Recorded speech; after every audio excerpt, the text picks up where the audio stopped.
This story is fiction. Any resemblance to real people is purely coincidental.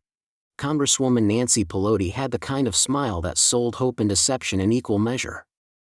At 62, with tailored suits and an unflinching gaze, she looked every bit the seasoned leader. To the public, she was the champion of small businesses. To insiders, she was a master of charm and alliances.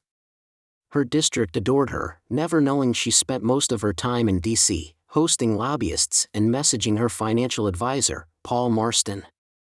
Paul showed her how to play the market. If you knew which legislation would pass, you could make a fortune. Peloti resisted at first. But temptation doesn't need much time to win. Her first trade came in 2022, just before she co-sponsored a bill to cap insulin prices. She dumped pharmaceutical shares days before the announcement, saving $240,000. "Everyone does it," Paul whispered. "They just don't get caught." Over the next 2 years, Peloti's portfolio grew by $3 million. Her staff never asked questions.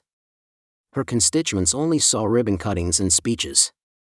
But her aide, Zara Bell, noticed policy shifts before closed-door meetings, calls before big announcements, and then the email. A draft about holding defense stocks until after markup.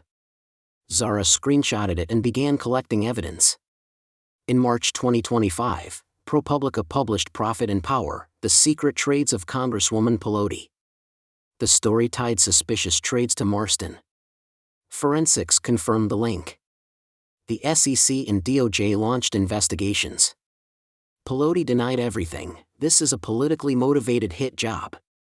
But Paul cracked, testifying he'd acted on her tips and even played recordings of their meetings. Indicted on 17 counts of fraud and obstruction, Peloti's trial became a spectacle. Prosecutors painted her as greedy. Her defense claimed she had no direct control over the trades. But the jury wasn't buying it. Zara testified. Paul testified. An IT tech recovered deleted messages. After 3 weeks, the verdict was in, guilty on all counts. At sentencing, the judge was blunt: "You sold the public trust for personal gain." Peloti was sentenced to 11 years in prison. Her career ended in disgrace. Her wealth seized. Her legacy shattered. Zara left politics, starting a nonprofit for transparency and publishing a memoir, The Price of Power. Congress passed a tougher stock act. And Nancy Peloti? Once a rising star, she now spends her days in a prison library, reading law books, wondering if she'll ever get a second chance.